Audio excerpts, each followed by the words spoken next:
Let me start. शुरू करते हैं। आज हम लोगों का जो पहला जो मैथ्स का टॉपिक है मैं आप लोगों के साथ शेयर करना चाहूंगा। आप लोग थोड़ा समझिएगा। The topic is percentage. This is a very important chapter with respect of every kind of government examination like SSC examination, PSC examination, banking examination and other all kind of examination for CAT also, for any kind of competitive examination this chapter is very much useful।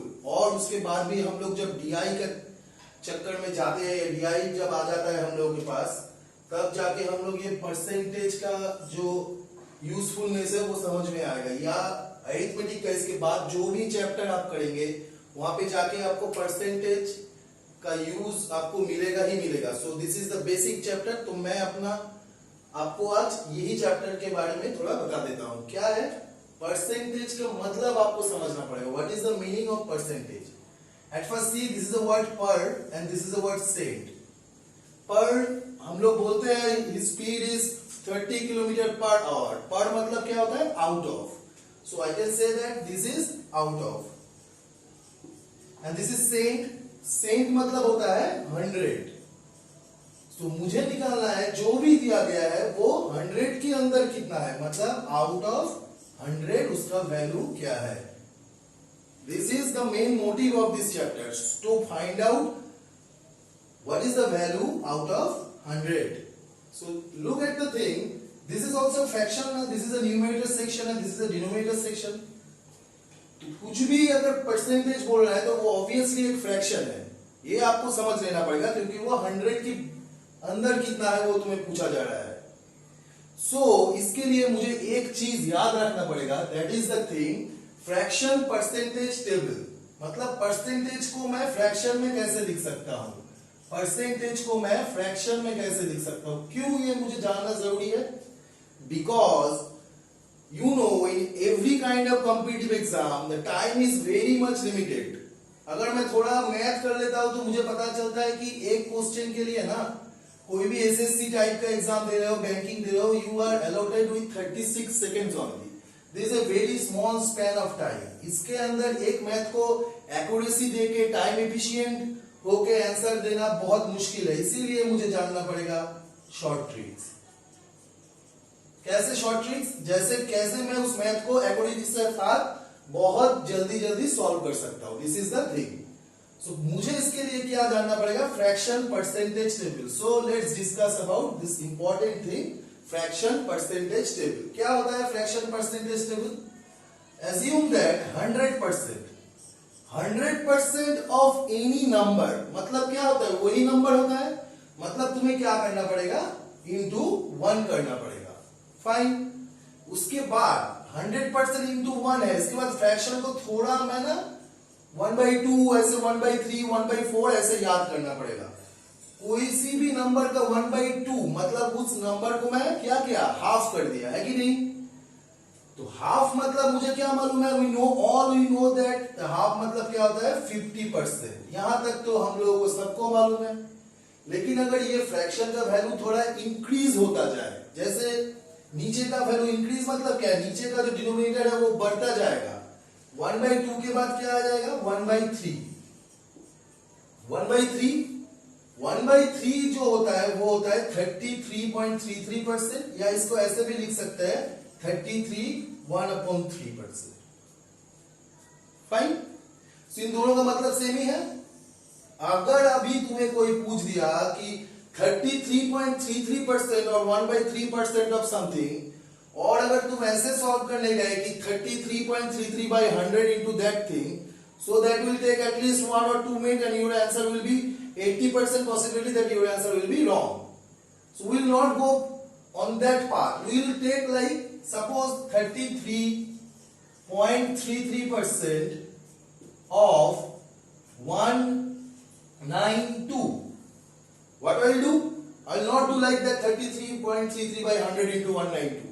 I will go like only this 1/3 into 192, that will go up to 64. That is your answer. That is very easy, taking fraction of second। So this is the thing, this is the usefulness of this fraction percentage table. So fine, 1/3 तक मुझे मालूम चल गया, good. उसके बाद मेरा क्या value आता है? उसके बाद मेरा वैल्यू आता है 1/4. 1/4 मतलब क्या होता है? 1/4 मतलब होता है 25%. सिंपल है. 1/5 मतलब कितना आ जाता है? 20%. नेक्स्ट 1/5 के बाद कौन आएगा? 1/5 के बाद आएगा 1/6. अभी देखो, यही है मैथ कि तुम्हें ऐसा नहीं है कि रट्टा मार लो पूरा, दैट यू विल लाइक पढ़ते ही जाओ ऐसे मुझे याद करना पड़ेगा, वैसा नहीं है. This is math because you have to go for logic. देखो 1/6, ये जो 6 है ये तो मेरा क्या है? कॉम्पोजिट नंबर है. तो 2 और 3 को मल्टीप्लाई करके मुझे 6 मिलता है. तो 1/2 है या 1/3 का वैल्यू मुझे पता चल जाएगा. तो 1/6 निकालना मेरे लिए कोई बात ही नहीं है. देखो 1/2 जैसे 50% है, इसको अगर मुझे 1/6 करना है तो obviously I have to divide it by 2, 3. So in this same manner I have to divide this 50% with 3 also in the left hand side. Look at the thing, that will become 16.66%. Similarly, if you do like this, 1/3 को मैंने क्या किया? 2 से divide कर दिया. तो इसको भी अगर 2 से डिवाइड करोगे 33/3 को कितना आ जाएगा? 16.66% ही आ जाएगा.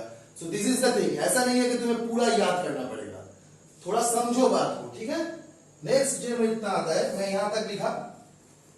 तो 1/6 का वैल्यू मुझे पता चल गया. That is the value is कितना है मेरा? The value is 16.66. फाइन. 1/6 तक थोड़ा देख लो, मैं इसको इरेज करता हूं, फिर मैं 1/7 पे जाऊंगा. 1/6 के बाद आएगा 1/7. अभी ये मेरा प्राइम नंबर है. प्राइम नंबर है मतलब इसको तो मैं तोड़ नहीं सकता, इसका तो कोई मतलब फैक्टर्स नहीं है. तो इसको मैं क्या बोल सकता हूं? 1/7 मतलब इसको थोड़ा याद करना पड़ेगा. That is 14.27. रिकरिंग फ्रैक्शन जाता है, रिकरिंग डेसिमल में जाता है, तो इसको मैं बोल सकता हूं 14.28%. फाइन. और इसको याद करेंगे, 1, 2 तो मुझे याद करना ही पड़ेगा. नेक्स्ट आ जाएगा 1/8. अभी तुम खुद बोलो 1/8 किसका किसका मल्टीपल हो सकता है? 2 into 4 8, 4 into 2 8. तो अगर 1/2 से भी पता करोगे तो भी हो जाएगा, 1/4 से भी करोगे तो भी हो जाएगा. देखो 1/4 मतलब कितना था मेरा? 25%. नाउ 1/4 को 1/8 बनाना है मुझे, तो क्या करना पड़ेगा दोस्तों? I have to divide it by 2. So there also I have to divide it 2. So 1/8, that is becoming 12.50%. So this is a very simple thing. So I can write 1/8 equal to 12.50%. Fine. Now 1/8 के बाद कितना आता है? 1/9. अभी 1/9 का value देखो, ये भी 1/9 मतलब ये भी कंपोजिट नंबर है. 1/3 को अगर मैं 33.33 बोल सकता हूं, तो इसको 3 से डिवाइड करेंगे तो 1/9 बन जाएगा. तो इसको भी 3 से डिवाइड करेंगे तो ये भी 11.11% बन जाएगा. तो that is the value 11.11%. Fine.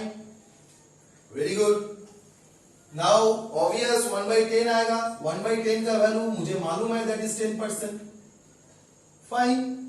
1/10 के बाद कौन आएगा? 1/11. इसके साथ इसका थोड़ा एक रिलेशन है. देखो 1/9 आएगा था 11.11 और 1/11 आएगा तो मैं लिख सकता हूं 9.09. याद करने के लिए तुम 09.09 भी लिख सकते हो, जैसे 11110909. That is the thing to remember it quickly. Fine. अभी 1/11 के बाद जो आता है 1/12. खुद बोलो 1/12 मतलब 4 into 3 करेंगे तो 12 आ जाएगा, है कि नहीं? 3 into 4 करेंगे तो भी 12 आ जाएगा. तो ऐसे मैं निकाल सकता हूं 1/4 इक्वल टू अगर है 25%, तो 25 को अगर मैं 3 से डिवाइड कर दिया तो आ जाएगा 8.33%. ऐसे तुम 1/13 का वैल्यू है मेरा 7.69 और 7.7%. ये भी मेरा प्राइम नंबर है, तो इसको भी मुझे क्या करना पड़ेगा? इसको मुझे याद करना पड़ेगा. As simple as that. Now 1/13 के बाद कौन आएगा? 1/14. ऐसे देखो सबका वैल्यू तुम बता सकते हो. अभी ये आ गया मेरा 1/14. What is the meaning of 1/14? 1/7 divided by 2, so 1/7 कितना था मेरा 14.28, तो 1/14 कितना बन जाएगा, उसको 2 से डिवाइड किया तो 7.14% इज द आंसर। ऐसे 1/15, very simple, I know the value of 25% और 20%, सॉरी 1/5, so 1/5 को अगर 3 से डिवाइड कर देंगे तो 1/15 बन जाएगा। So what is the value of 20%? That is 20% का वैल्यू कितना था 1/5, तो 20% को 3 से डिवाइड करेंगे तो कितना आएगा बोलो, that will become 6.66%, है कि नहीं? Very good. ऐसे 1/16 भी याद आ जाएगा मुझे, 1/8 का वैल्यू मालूम है 12.50, so 1/8 को अगर 2 से डिवाइड करेंगे तो कितना आएगा, that will become 6.25। ऐसे इतना तक तुम याद करोगे तो ही काफी है, लेकिन मुझे रट्टा नहीं मारना है, मुझे देखना है कि कंपोजिट नंबर को मैं कैसे फैक्टर में तोड़ के उसको डिवाइड करके बोथ साइड में निकाल सकता हूं। ऐसे अगर प्रैक्टिस करोगे तो कभी भूलोगे नहीं, that is the main motto of mind. Now next, ऐसा भी क्वेश्चन आ सकता है, तुम्हें कोई पूछ दिया कि 44.44%, ठीक है, 44.44% of 999, what is the answer? Simplification banking exam में आता है, सीजीएल में आता है, एसएससी में आता है, किसी भी एग्जाम में आएगा, कोई भी बड़ा वाला मैथ हो उसके अंदर आ सकता है। You have to know the values of this things. 44.44%, थोड़ा याद करो, मुझे मेरे पास एक वैल्यू था 11.11%, 11.11% था कि नहीं? उसका वैल्यू कितना था? That was equal to 1/9। इसको अगर 4 से मल्टीप्लाई कर देते अभी बोथ साइड में तो क्या बन जाएगा, ये बन जाएगा 44.44%, और इसका वैल्यू कितना आ जाएगा 4 into 1/9 equal to 4/9। So just multiply this number with 4/9, this will become 111 and your answer is 444। You are getting this answer in a fraction of second. These huge calculations required for the conventional method. This is the thing, this is the usefulness of fraction percentage table. Suppose someone given a question, this question was also asked in CHSL or might be CGL examination last time. The question was 87.50% of 512 plus 66.66% of 333. This is the question. What I will do? Fine. You will say, sir, what is 87.50%? This is like a huge value. I cannot find this value very easily. You have to, just one thing you have to remember, this is math, so you have to practice a lot. You have to go through this table 5 or 6 times in a day. After 10 days, that will be a habit of yours to find percentage into fraction. So 87.50%. Just relate 1/8, that 1/8 was written as 12.50%, है कि नहीं? तो इसको अगर मैं 7 से multiply करता हूं 12.50 को, तो तुम्हें ये वाला वैल्यू मिल जाएगा 87.50%। 7/8 is the fraction value. Now you might ask me a question, sir ऐसे कौन ढूंढने बैठेगा? ऐसे ढूंढते ढूंढते तो क्लास खत्म हो जाएगा। हाँ, तो देखो, तो ये तो अगर हो गया प्रैक्टिस के माफिक तो अच्छा है, बहुत प्रैक्टिस होगा तो ये हो ही जाएगा, मुझे मालूम है। लेकिन अगर मैं बिगिनर हूं तो मैं क्या करूं? और एक ट्रिक्स है मेरे पास, जितना परसेंटेज तुम्हें बोला गया है उसको 100 से माइनस कर दो भाई। इसको 100 से कितना माइनस करने में 87.50 आएगा बोलो? दैट इज 100% माइनस 12.50%, ऑब्वियसली, है कि नहीं? नाउ 100% मतलब कितना है? I know the value of 100%, that is 1, and 12.50 ये तो मुझे मालूम हो जाएगा, इसका वैल्यू है कितना 1/8। बार बार मैं बोल रहा हूं, तो इसको अगर माइनस करेंगे तो कितना आएगा 7.8, 7/8, सेम आ गया कि नहीं? सो देखो, सब कुछ है, we have all the tricks, just you have to practice a lot and be with us. That is 7/8 into 512 यहां से मैं बता सकता हूं। सो मेरा कितना आ गया 7/8 इंटू 512 प्लस नाउ 66.66% ऑफ 333 66.66 ये मैं 11.1111 से निकाल सकता हूं इंटू 6 करके, सिंपल है। या अगर तुम 100 से माइनस करके देख सकते हो तो भी हो जाएगा।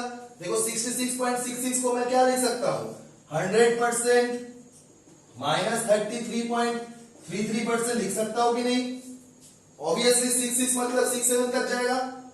So that is becoming 1 minus कितना है 1/3। ऑब्वियसली इसका वैल्यू है तो कितना आएगा 2/3। तुम इसको 11.11 मतलब कितना है 1/9। उसको अगर तुम 6 से मल्टीप्लाई करते हो बोथ साइड तो वो बनता है 66.66 and other side is becoming 6/9। 6/9 को अगर 3 से ऊपर नीचे काटोगे तो कितना आएगा 2/3। That is only coming. So that is 2/3 into 333. So your answer is this is